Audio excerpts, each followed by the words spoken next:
Welcome to Hear the Word. I'm Brother Tom. Open the door. We have a cat named Happy. When we got him, he was about the size of a coffee cup. With older cats in the house, he learned to use the cat box with no problem. For about his first 5 months with us, he didn't go outside because it was cold. He had no desire to go outside, but now he's getting adventurous and he does like to go outside sometimes. Now what tickles me is when I open the door and he's standing there wanting in. I let him in and he runs straight to the cat box, almost like, I'm so glad you opened the door. I couldn't have held it much longer. I find it interesting that cats obey the Lord's instructions of waste removal. Deuteronomy 23, starting with verse 12, Thou also shalt have a place outside the camp whither thou shalt go abroad, and thou shalt have a paddle upon thine weapon. And it shall be, when thou wilt ease thyself abroad, thou shalt dig therein, and shalt turn back, and cover that which cometh from thee.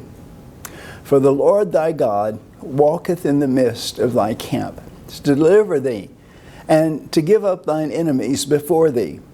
Therefore shall thy camp be holy, that he see no unclean thing in thee, and turn away from thee. The Lord instructed the Israelites to dig a hole, relieve themselves, then turn and bury the waste. Why? Well, today we know there are health hazards in waste laying around, and there was another reason, though. The Lord walked through the camp to protect them. He didn't want to step in the waste. I wonder if the Lord walks the streets of San Francisco. Now back to Happy. He is happy when we open the door and let him in. Have we spoiled him to prefer the cat box over the great outdoors? Now let's look at some people in our society. They prefer to stay in and play video games rather than get out and work. COVID-19 forced many to stay in, and our government even paid money to us. Many Americans are spoiled. They prefer to be lazy and let the government take from the rich and give to them. How different things would be if we could force people to obey the Bible. 2 Thessalonians 3:10 says, For even when we were with you, this we commanded you, that if any would not work, neither should he eat.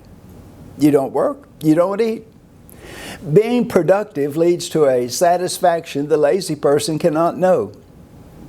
Setting goals and accomplishing them encourages a person to set more goals and to accomplish more.